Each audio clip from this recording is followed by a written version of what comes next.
So this brings us all the way around then to shape changing, and to the very point that we were making from the very beginning. And it was interesting that the question was raised.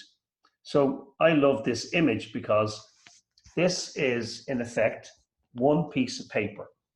And what's happened here basically is folds have been made in the paper, and black lines have been drawn along those folds, just in both broken black lines and in a continuous black line, to show you where the folds are. So now the fold can act as a joint, or an apex, a fulcrum, a point around which movement will take place.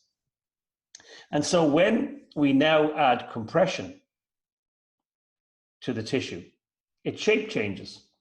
And you might say, oh, look at all the sarcomeres. The sarcomeres are shortening, and now the sarcomeres are lengthening, and the muscle is lengthening. Where in effect, each piece, each portion of the paper moved relative to another portion of the paper based upon these redundancies that are within the paper now, these joints. And so everything moved relative to everything else, but nothing shortened and nothing lengthened. Did not change size at any time. So yes, it does this, and that's, you know, you've moved from here and here to here. But the amount of paper in the model hasn't changed at any time. The amount of paper hasn't changed. It's the same piece of paper, and if you truly lengthened it, it would rip. It would just tear. Yeah, and it's all joined up, which is kind of what we were saying at the beginning. Yeah, it's a little, yeah. I bloody love this. I wish I'd found it. Well, it's just a very nice, I mean, you get aesthetic materials, and there's different ones out there which we use in the presentations. I just like this one from its simplistic nature.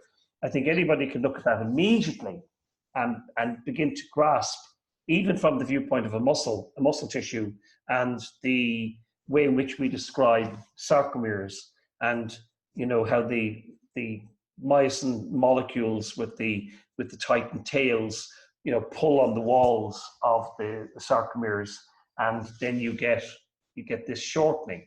But I just hope that this helps you to understand that nothing is actually shortening and nothing is lengthening, but what you're getting, in fact, is you're getting...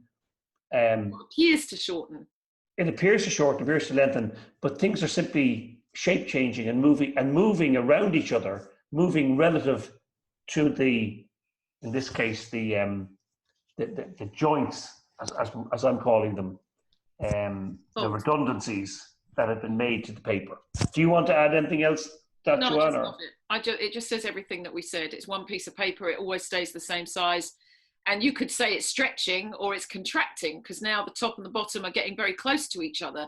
But what this represents is the multitude of tissues within the body in the round, I can't say it enough, that are always relating to each other and moving relative to each other in such a way that they appear overall, you know, we can curl ourselves up in a ball and appear small, and we can leap up in the air and stretch our arms out towards the sky and appear huge. But there was the same amount of us at the beginning, the middle, and the end of all those movements.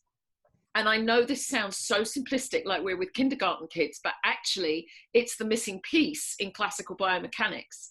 It really is. If you think about the language of it, it's just like, but it's like the emperor's new clothes for me, really, when we talk about, you know, lengthening and, anyway, don't get me started. And when we talk about the language, it's amazing how we all use the language, but I would say the vast majority of us do not know the etymology or do not know the origin of the word. The word contract means to shrink. I've traced it back about 2,000 years, and that's as far back as I can go with well, in a sense, this whole thing does shrink, John, overall. Yes, but you've got a concentric, and you also have, I'm in the wrong position now, but you also have an eccentric contraction. It wouldn't be in this position. But you get concentric, and then what about the eccentric? Because that looks like it's lengthening. So where's the shrinking?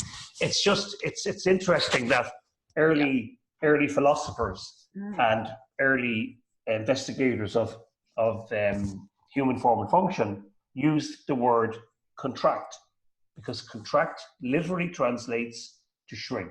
It means to shrink. There's a homework for you. You can go check that out.